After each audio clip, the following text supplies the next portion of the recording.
Kemudian kita kata senyumlah tetapi jangan berlebihan. Sebab itu dikatakan ketawa yang sederhana dan tidak berlebihan merupakan ubat bagi jiwa. Siapa nak ubat? Kau sebut ubat, kita gambarkan apa? Hospital. Kita ubat, ranjakan doktor.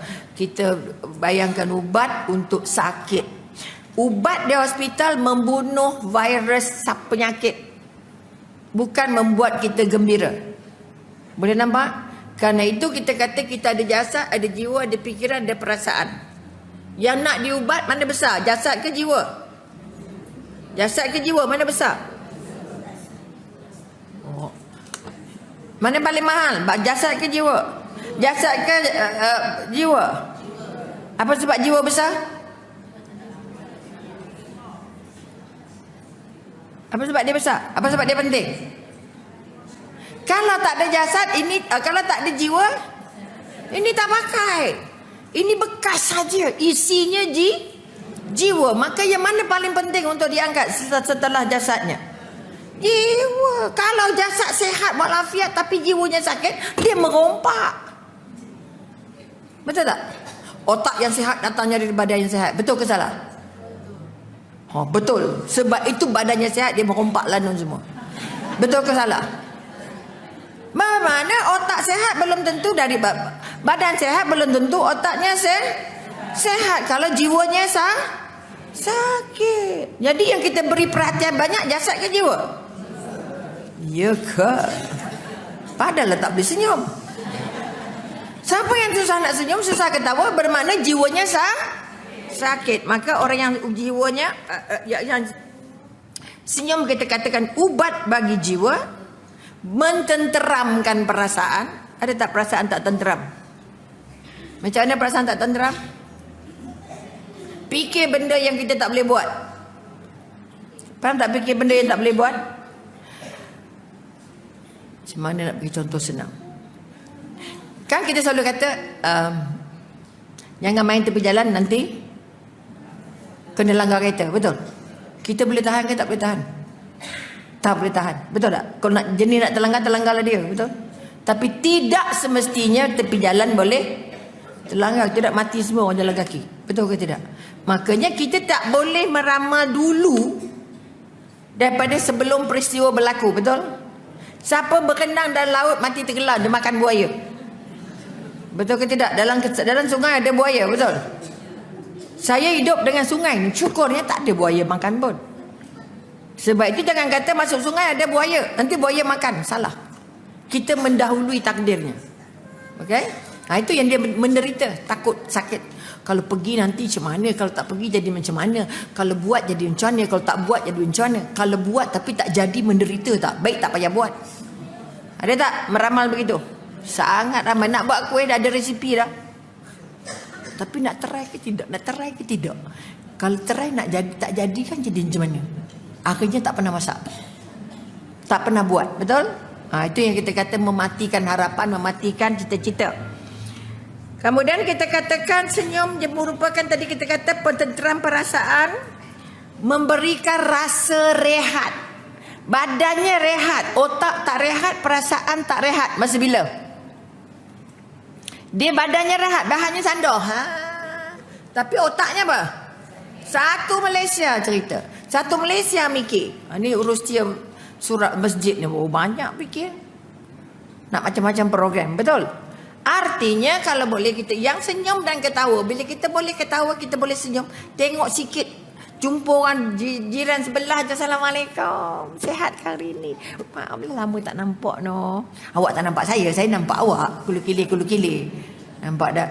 Jangan berbual yang boleh melukakan. Tegurlah yang cantik-cantik. Nampak jalan dah perlahan je ni. Okey ke tak? Alah, tegurnya buat sakit perut. Nampak perlahan-perlahan lah. Tapi belum tentu tak sihat. Betul? Yang jalan laju belum tentu sihat. Nak pergi tandas ke apa ke, keluar kereta tu. Lajunya. Betul? Ada orang jalan perlahan je. Kawan tu tenteram. Subhanallah, subhanallah, subhanallah. Kita kata Allah lembabnya. Hati-hati nak keluarkan perkataan. Maka sekali lagi kita kata, oleh itu senyum dan ketawa harus dipelajari. Di Rusia, ini dah cerita belum? Di Rusia, pejabat kerajaan buat kempen kursus ketawa dan tersenyum. Sebab Rusia nak membawa investor masuk. Orang Rusia kalau jumpa orang berdua di mana-mana dan dia ketawa, itu dia anggap gila. Salah dari segi undang-undangnya. Bayangkan sengsaranya mukanya. Sebab masa dulu Rusia kan komunis maknanya sama. Kita kerja banyak ke dia dah semua disamaratakan.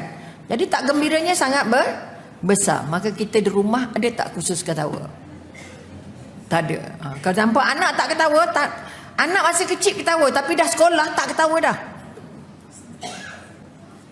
Masa tadika, wah, tadi cikgu ajar ini nyanyi. Masuk je satu je. Masuk tingkatan 1 je. Banyak sangat homeworknya. Betul? Saya kata 5, saya ceritalah muka. Kata 5 segi lah. Sebab kononnya banyak kerja. Kononnya banyak assignment. Sebenarnya perasaannya tidak gembira. Okey? Jadi mak-mak jangan biar anak tak gembira. Makan tak gembira, dia tak rasa nikmatnya makanan. Sebab itu dia tidak bersyukur. Boleh nampak? Apa? Ya saya. Ya. Itu sebab dia kena belajar buat kursus senyum. Okay? Artinya mereka harus mendapat investor dan mereka harus mampu untuk melayan orang masuk. Sebab itu jadi wajib setiap jabatan buat kursus macam mana ketawa, macam mana nak senyum. Itu memang satu masalah kat mereka. Okay? Kita ni masalah tak? Buat masalah, tak kuasa nak senyum dengan dia. Dah Allah bagi mudah senyum, tengok muka dia bengkok tak habis. Okay? Kemudian kita melihat Abu Darda kata apa?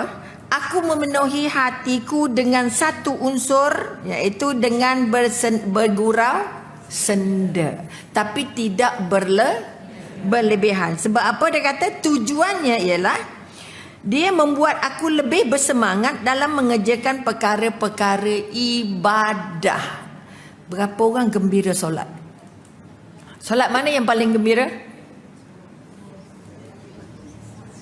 Sama tak ada gembiranya. Bulan Ramadan kita setengah mati solat tarawih, betul? Gembira tak solat tarawih? Gembira lah, laju begitu, melempar-lempar masjid, betul? Itu je solat yang kita nampak dia gembira. Itu pun kalau 20. Kalau 8 okey, tang, betul? Tapi balik sempat. Tapi nak solat letih. Makanya carilah. Sebab Abu Darda kata apa? Kalau orang itu gembira, dia buat yang sunatnya banyak. Itu tanda dia gembira. Sunat Qabliyah, Ba'diyah, itulah ini. Semua sunat-sunat tu dia buat. Itu tanda orang itu jiwanya tenteram dan perasaannya Kalau tak gembira, masa bila kita tak gembira? Masa sedih, memanglah sedih tu tak gembira lah. Masa sakit. Betul? Berapa orang buat tahajud masa sakit? Doktor bagi painkiller, terus tidur sampai ke subuh. Okay. Sebab itu pengalaman 8 hari selepas balik umrah tahun 2016. 8 hari di hospital. Doktor datang melawat pagi-pagi pukul 4. Masya Allah. Saya kata doktor tahajud pukul 3. Dia bergerak dari rumah dia pukul 3 sampai ward pukul 4. Tak ketuk pintu kita. Masya Allah, rajinnya doktor ni, buat pahala banyak ni. Kan? Itu contoh. Jadi kesempatannya mesti bangun, betul tak? Itu nikmat. Salah satu daripada nikmat. Dapat 8 hari di hospital, dia kejut pukul 4 pagi. Tak pernah ada hospital kejut orang. Yang boleh kata pagi-pagi, paling-paling pukul 8, pukul 7. Ini pukul 4. Doktor ni memang dia buat lawatan paginya pukul 4. Sebab dia nak start dia punya outpatient pukul 8. Itu kekuatan. Sebab tu dia nampak sihat je. Siapa bangun pagi dia sihat. Siapa tak bangun pagi lembik. Okay? Dah banyak tidur tapi lebih ngantuk. Jadi korang tidur ngantuk. Berapa jam kita tidur? Cukup berapa jam? 4 ke 6? Doktor kata maksimum 6. Not more than that. Minimum 4. Nabi tidurnya sikit. Kita sikit-sikit tidur. Okay.